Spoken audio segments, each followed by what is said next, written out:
Most people think of the 90s sci-fi boom as all big explosions and flashy spaceships. What are you telling me, that this ship is alive? But under all that noise, there were some stranger films doing something completely different. They looked at memory and identity and fear in a way that didn't get much attention at the time. These movies slipped through the cracks, but they're worth going back for. Like the one where a man is sent back in time to stop a plague he might have imagined. 12 Monkeys follows James Cole, a prisoner from a future where most of the human population has been wiped out by a virus that spread sometime around the mid-1990s.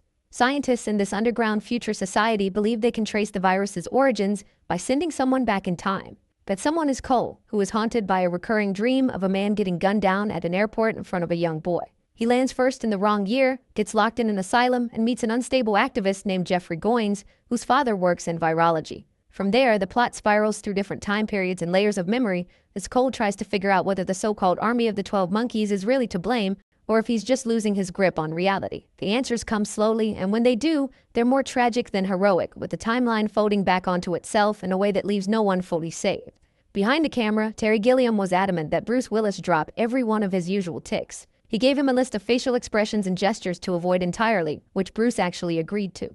That kind of restraint changed how he approached the role and helped shift public perception of him as more than just an action guy. Brad Pitt was also fighting to shake off his own image, and when he couldn't get the right nervous energy into his scenes, Gilliam literally took away his cigarettes so the withdrawal would come through naturally. The whole set was shaped by this constant tug-of-war between control and chaos, which is probably why the film still feels so unhinged even when everything fits together by the end. Gattaca takes place in a world where your DNA decides everything, where you live, where you work, whether you even get a chance to try. Vincent Freeman is born the old-fashioned way, without genetic screening, and that means his future is already considered worthless. But he has a plan. He assumes the identity of Jerome Morrow, a genetically perfect man who can't walk, and begins working at the elite Gattaca Aerospace Corporation. He scrubs his skin every morning, hides stray hairs, and passes constant surveillance just to get one shot at space travel. As he trains for a mission to Saturn's moon Titan, a murder inside the company threatens to expose him. Meanwhile, he falls in love with Irene, who is also seen as flawed by the system. What begins as deception turns into a quiet rebellion, not just against Gattaca,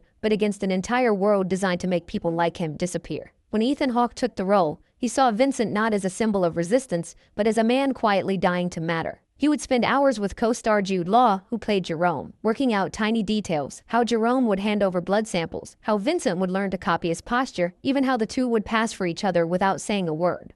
Law, for his part, treated the shoot like a theater production, diving so deep into Jerome's bitterness that he barely spoke between takes. The real filming locations, including the Marin County Civic Center, helped shape the sterile perfection of the world, but they weren't easy to work in. The crew fought leaks, cold, and constant noise, hiding buckets off camera to catch the rain. For a movie about precision, the actual shoot was messy, long, and emotionally draining. That tension is what holds the story together, both on screen and off. Contact follows Dr. Ellie Arroway, a radio astronomer whose entire life is shaped by a deep longing to make sense of the universe and a childhood marked by loss. She spends years scanning the stars for signs of extraterrestrial life and is constantly dismissed by her male colleagues and defunded by skeptical institutions. Then one day, her team intercepts a repeating signal from the star Vega. Buried within the broadcast is a message, mathematical, layered, and undeniably intelligent. Along with it comes blueprints for a strange, one-person machine. Ellie is chosen to make the journey, only to find herself standing on an alien shoreline with a being in the form of her father.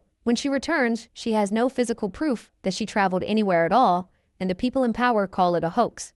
She is left defending an experience that may never be verified, but that she believes with everything she has.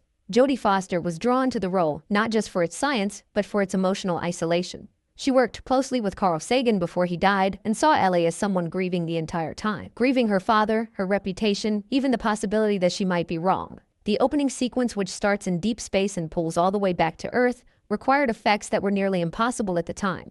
The mirror shot, where young Ellie runs up the stairs and the camera flips inside out, took weeks to choreograph and was almost cut. The film reused real news anchors and even digitally inserted Bill Clinton to blur the line between fiction and documentary.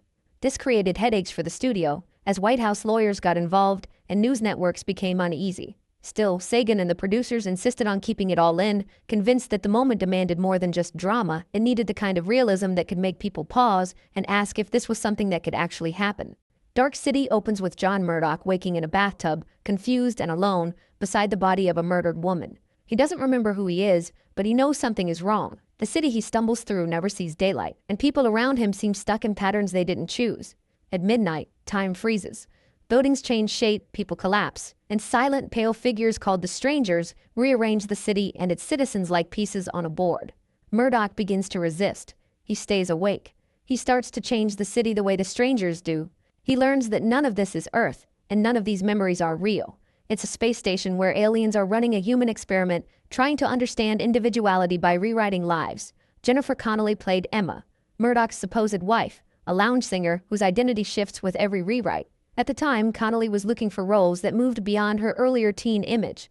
Director Alex Proyas saw in her a mix of vulnerability and control that made her perfect for the role. The art department lit her like a painting, her scenes designed to feel both grounded and dreamlike. She performed the vocals for her club scenes, filmed on sets that mirrored old noir stages, and she committed to moments in the film that were raw and difficult, including emotionally exposed and nude scenes that she chose because they matched the tone of a character who no longer knows herself. The entire film was shot on tightly constructed sound stages in Sydney, where the cast worked long hours in windowless spaces. That darkness wasn't just visual, it shaped how they acted. The performances, especially Connelly's, feel like fragments of memories that might have belonged to someone else. Cube starts with a man waking up in a room shaped like a cube, with hatch doors on every wall. He crawls into the next room and is instantly sliced to pieces by an invisible trap. That's how the story begins. No explanations, no introductions. 7 strangers, each with different skills and personalities, are trapped inside a shifting maze of cube-shaped rooms. Some are booby-trapped, others are not. No one knows how they got there or who built the cube. They argue, form alliances, try to map the space, and slowly turn on each other. One of them, a young woman named Levin, figures out that the numbers etched on each hatch are mathematical clues to the traps. Another, a man named Kazan, seems unable to communicate until it turns out his mind holds the key to escape. The cube isn't just dangerous, it's unknowable, and it doesn't care. Director Vincenzo Natali had one cube-shaped room to shoot in. Every room in the movie is actually the same set, just lit in different colors. The budget was small, so they had to create a whole world with almost nothing. The actors often got disoriented on set because the space felt repetitive and claustrophobic. That tension bled into their performances. The characters begin as types, the cop, the genius, the cynic, but the film strips that away until only fear and instinct remain. The movie never explains who built the cube or why, and that decision wasn't due to budget limits. It was the point. The cube is bureaucracy turned into architecture, a system that exists just to exist. That cold idea, combined with the movie's stripped-down style and rising paranoia, made it a lasting cult film. Event Horizon follows a rescue crew sent to the edge of the solar system to investigate a ship called the Event Horizon that vanished years earlier and has now mysteriously returned. The ship was designed to fold space using an experimental gravity drive, but something went wrong. Instead of jumping across space, the Event Horizon seems to have passed through another dimension, one that resembles hell more than any known part of the universe. As the crew explores the ship, strange visions begin to affect each of them. They see manifestations of past trauma. The hallucinations grow violent, paranoia and dread spread, as it becomes clear that the ship brought something back with it. Dr. Weir, the scientist who built the gravity drive, becomes obsessed and unhinged, as if the ship is calling to him. The rest of the crew tries to survive, as the line between reality and nightmare dissolves. Director Paul W.S. Anderson originally filmed over 30 minutes of additional footage that showed in disturbing detail what happened to the ship's previous crew. These scenes included graphic depictions of mutilation and suffering that were so intense some actors felt physically ill. After test audiences reacted with shock, the studio cut most of it. Much of this footage is now lost, and fans continue to search for it. Actor Sam Neill later said that shooting some scenes left people genuinely disturbed. The production used rotating corridors and sets filled with machinery that looked half-organic, like metal fused with flesh. One actor reportedly refused to continue a scene due to how intense the imagery was. Though the film underperformed on release and was dismissed by many critics, it developed a devoted cult following. The mystery of what was cut from Event Horizon has become as much a part of its legacy as the story itself. Fire in the Sky begins in the woods of Arizona, where a group of loggers finishes their shift and drives home through the forest. Along the way, they see a strange light. One of them, Travis Walton, gets out to look. A beam of energy hits him, and he vanishes in front of their eyes. The others panic and flee. Days later, after being accused of murder and subjected to lie detector tests, they're shocked when Travis reappears, naked and traumatized, with no memory of where he's been. Over time, fragments return, memories of being trapped in an alien ship, of floating, of surgical experiments carried out by beings who don't seem to recognize pain or fear in human terms. His experience is told in flashbacks, filtered through trauma and disbelief. Director Robert Lieberman stayed skeptical about the story. He thought it could have started as a prank or hallucination that spiraled into something more serious. But he worked closely with the real Travis Walton, who was soft-spoken, intelligent, and deeply convinced of what he'd experienced.